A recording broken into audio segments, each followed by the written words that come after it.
गढ़वा के पूर्व विधायक सत्येंद्र तिवारी इस वक्त हमारे साथ मौजूद हैं और निश्चित रूप से जो कल कार्यक्रम पलामू में ऐतिहासिक कार्यक्रम बताया गया, पीएम मोदी ने कहा कि 10 बजे के समय इतना बड़ा कार्यक्रम अपने जीवन काल में उन्होंने नहीं देखा था। इस पूरे कार्यक्रम को सफल बनाने में कहीं न कहीं भाजपा के तमाम जितनी भी नेताओं पर यहाँ का जो जिम्मेदारी मिली थी वह उन्होंने बखूबी निभाया।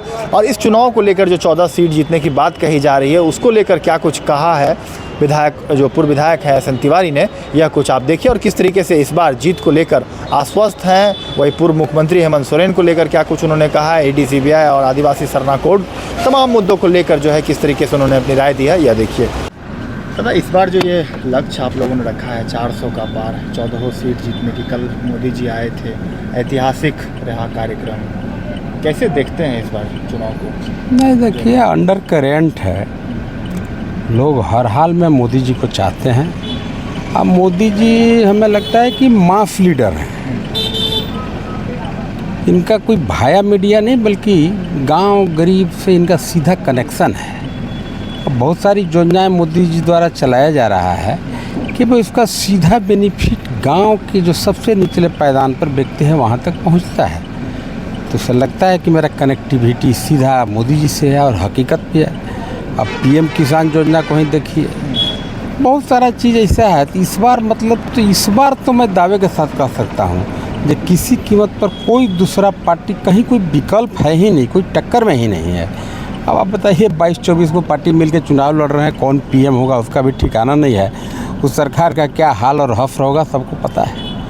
इसलिए लोग देखिए कल मोदी जी ने आह्वान भी किया है कि भाई सरकार तो मैं बनाऊंगा लेकिन भाई मजबूत सरकार बने, इसीलिए 400 पार के लक्ष्य को आप पार करने में सहयोग करिए। और जहाँ तक पलामू लोकसभा का सवाल है, यहाँ के बीडी राम जी पूर्व डीजीपी, वो भी हम कह सकते हैं कि काफ़ी अत्यधिक मतों से चुनाव जीतेंगे।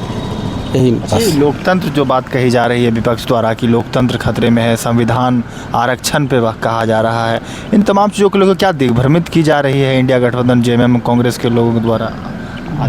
बिल्कुल आपने सही कहा। दुनिया के अंतर्राष्ट्रीय मंच से भारत को जो मान्यता मिली है, यह डेमोक्रेटिक है, प्रजातांत्रिक देश है, इसकी मान्यता ही इस रूप में मिली है। इसको कोई बीच में कोई व्यक्ति, कोई देश एक अकेला चेंज नहीं कर सकता है। कल तो मोदी जी ने स्पष्ट शब्दों में कहा कि भाई मोदी जी के संविधान का सबसे बड़ा अगर कोई संरक्षक है तो वह भारतीय जनता पार्टी है। उन्होंने कई उदाहरण भी दिए कि भाई यह संविधान संरक्षित है तभी हम संरक्षित हैं।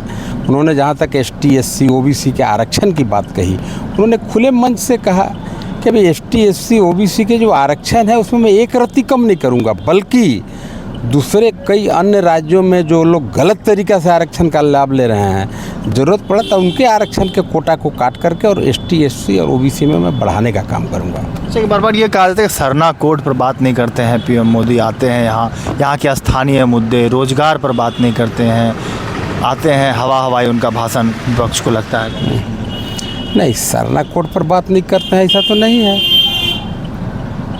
आज आप देखिए बहुत सारे काम, आप देखिए 60 साल कांग्रेस शासन किया। आज आपको पता है कि भाई पिछड़ी जाति आयोग को अगर कोई लीगल मान्यता दिया तो वो भारतीय जनता पार्टी दिया। आज जो मैंने स्वजातीय में भी जो विकलांग हैं, दिव्यांग हैं बोलते हैं, इकोनॉमिकली जो वीक हैं, विकलांग नहीं भी हैं, इकोनॉमिकली अगर वे विंग हैं, तो आज वैसे लोगों के लिए भी 10% आरक्षण का व्यवस्था किए हैं मोदी जी। तो हम तो कह सकते हैं कि यह जो सरकार है भारतीय जनता पार्टी है सर्वस्पर्शी है। आज फॉरवर्ड को भी 10% ही आरक्षण दे रहे हैं और ST SC OBC के आरक्षण में कहीं कोई कट है नहीं। मुख्यमंत्री कह रहे हैं कि ईडी सीबीआई आदिवासी मुख्यमंत्री नहीं पचा रही है, इसलिए दुरुपयोग किया जा रहा है, जेल भेज दिया गया उनको। इसका कोई मतलब नहीं है। क्या केजरीवाल जी तो आदिवासी नहीं है? अरे देखिए, अपराध कोई भी जाति का व्यक्ति कर सकता है, जो अपराध करेगा वो जेल भुगतेगा। आज देखिए स्वतंत्र संस्थान है, माननीय हाई कोर्ट है, सुप्रीम कोर्ट है। भाई माननीय हाई कोर्ट ने भी प्रथम दृष्टया प्राइमा फेसी जिसे बोलते हैं, उसे कहीं लगा कि भाई हेमंत सोरेन कल्प्रिट हैं, दोषी हैं, इसीलिए तो उनको बेल नहीं की दिया।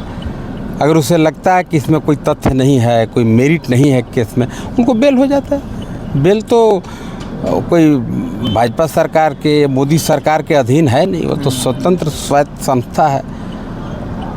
तो इसलिए ये सब के आरोप लगाने से कुछ होगा नहीं। देखिए, लोग मन बना चुके हैं कि भाई हमको मोदी जी को लाना है।